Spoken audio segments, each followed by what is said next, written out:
Indonesia's central bank said on Friday that Southeast Asian countries have agreed to reinforce the use of local currencies in the region and reduce reliance on major international currencies in an effort to avoid spillover from the global crisis.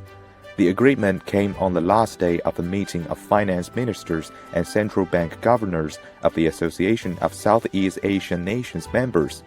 In this aspect, the region, the ASEAN, agree to reinforce the external and financial resilience, among other, through the use of local currency to support cross-border trade and investment in the ASEAN region.